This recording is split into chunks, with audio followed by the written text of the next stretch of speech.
Bonjour à vous, chers et choisis de Jésus. Débutons cet entretien par la belle prière de saint François d'Assise. Seigneur, dans le silence de ce jour naissant, je viens te demander la paix, la sagesse, la force. Je veux regarder aujourd'hui le monde avec des yeux tout remplis d'amour. Être patient, compréhensif, doux et sage. Voir au-delà des apparences tes enfants, comme tu les vois toi-même, et ainsi ne voir que le bien en chacun. Ferme mes oreilles à toute calomnie. Garde ma langue de toute malveillance. Que seules les pensées qui bénissent demeurent en mon esprit. Que je sois si bienveillant et si joyeux que tous ceux qui m'approchent sentent ta présence. Revêt-moi de ta beauté, Seigneur, et qu'au long de ce jour, je te révèle. Et aujourd'hui, dans le message 136, Jésus veut nous faire prendre conscience, c'est-à-dire il nous annonce une très bonne nouvelle.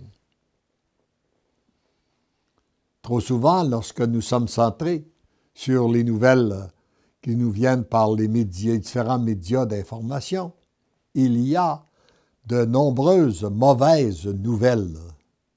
Mais aujourd'hui, Jésus nous annonce une très bonne nouvelle. Vous êtes les premiers à vivre cette Église nouvelle, cette société, cette terre nouvelle qui sera entièrement inspirée, guidée et conduite par moi, c'est-à-dire par notre Dieu. Mon tout petit, c'est moi, Jésus, qui te guide et qui t'inspire pour écrire. Tu n'as pas à savoir à l'avance ce que tu as à écrire, ni à vouloir filtrer ce qui t'est inspiré. Ta docilité doit se maintenir sans vouloir prendre le contrôle. Autrement, ce ne serait plus moi qui parlerais, mais plutôt toi. J'ai choisi ce moyen pour toi afin de t'enseigner parce que je t'inspire et te fais expérimenter, et par ce qui se produit lorsque c'est moi qui passe à travers toi. Il est sûr que jamais je n'aurais été capable d'écrire ces livres par moi-même. Il est sûr que ce n'est pas moi qui aurait été capable de favoriser une telle diffusion de ces volumes. Et c'est définitivement pas moi qui aurait été capable de toucher la multitude de cœurs qui sont rejoints à travers ces textes-là. Nous en recevons des témoignages réguliers à chaque jour.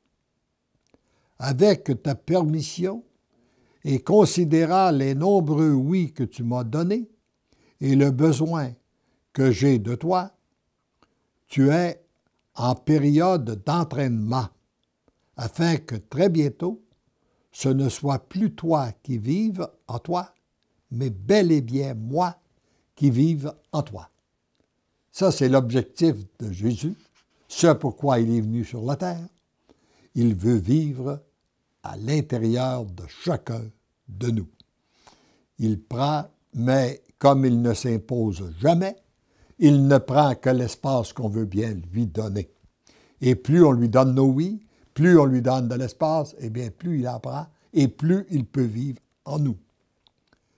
Parce ce que tu deviens et ce que tu écris, je vivrai à travers une multitude de personnes qui liront et qui donneront leur oui total et sans condition.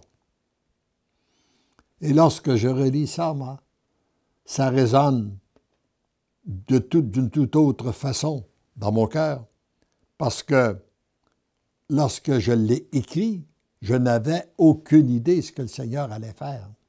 Aujourd'hui, je me rends compte, il l'a dit, il le fait.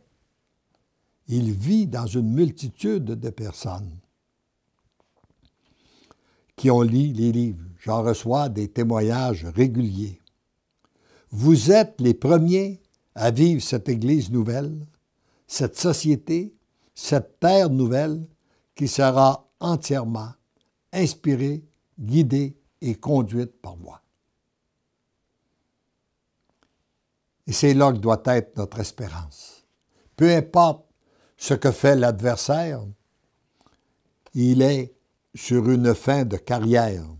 Et très bientôt, il sera délogé. Et c'est le Christ lui-même qui va venir, qui vient vivre, qui va guider ce monde nouveau. Il le fait, il le fait de plus en plus dans une multitude de cœurs qui lui donne la liberté d'agir. Il doit en être ainsi pour que le règne de mon Père vienne, que sa volonté soit faite sur la terre comme au ciel.